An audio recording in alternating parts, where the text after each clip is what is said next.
Another sensational murder trial is underway in Florida. Millionaire developer Bob Ward is accused of shooting his wife, but the defense says her death was a suicide.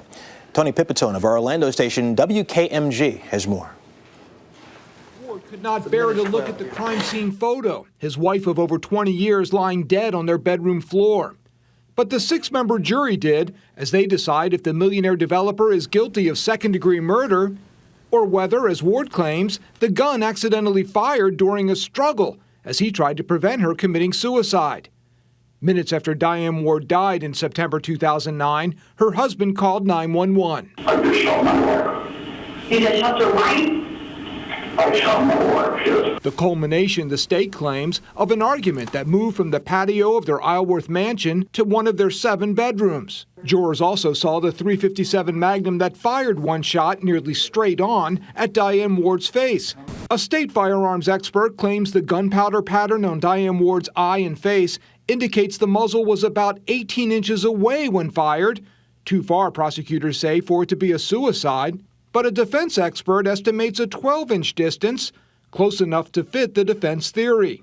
Diane Ward was killed by a single gunshot wound as she struggled with her husband over a loaded gun. For CBS News, Tony Pipitone, Orlando, Florida.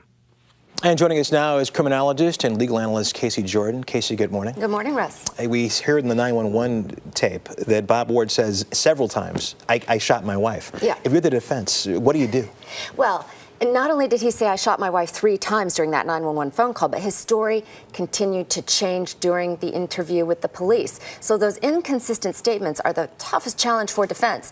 But because he started changing his story to an accident, now they have that scenario they're introducing that it was just a struggle for the gun. She was going to kill herself. He was trying to prevent her. And it's really just going to come down to forensics. Also some video that we have. The jury will not see this video, but this is Bob Ward in jail, in a courthouse, talking to his daughter and laughing. This is right after this happened. I mean, again, the jury's not going to see this. The judge will not allow it. But do you think something like this could have an impact on the case? Well, it obviously has an impact on the way the prosecution is going forward with the motive.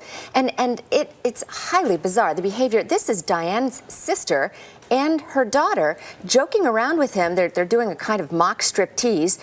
He is complaining about the conditions of the jail cell. It is important that the jury doesn't see this because it would be more prejudicial than probative.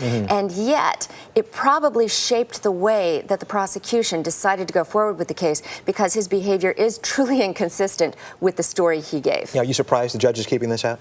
No, I'm actually not. And I think the admission of the 911 phone call is far more valuable than this jailhouse video. But the viewers at home get to see it, and they're going to be all up in arms. They have to remember that the jury doesn't see these jailhouse tapes. Well, you talked about the prosecution, and give me the prosecution strategy. Right. Well, they've got the 911 phone call. They have 3 statements from Bob Ward saying, I shot my wife. Moreover, they've got forensics on their side. 18 inches away from her face is really important because it probably, it doesn't fit a suicide. It would be virtually physically impossible. The trajectory of how the bullet entered her head is going to be extremely important. But that 12 inches versus 18 inches may be key. They were trying to introduce an expert that said women never shoot themselves in the face, but the judge didn't allow that either. Very quickly, this trial is taking place in the same courthouse as the Casey Anthony trial. Any residual effect of that trial in Orlando? Could be positive, could be negative, Russ. Could be a little bit of backlash, but at the same time, I think that jury is going to be very conscientious. They are in the same courthouse as that Casey Anthony case. I don't think they want anyone criticizing their decision. I think they will deliberate very carefully. Okay. Casey Jordan, as always, thanks a lot. Great to be here. We appreciate it.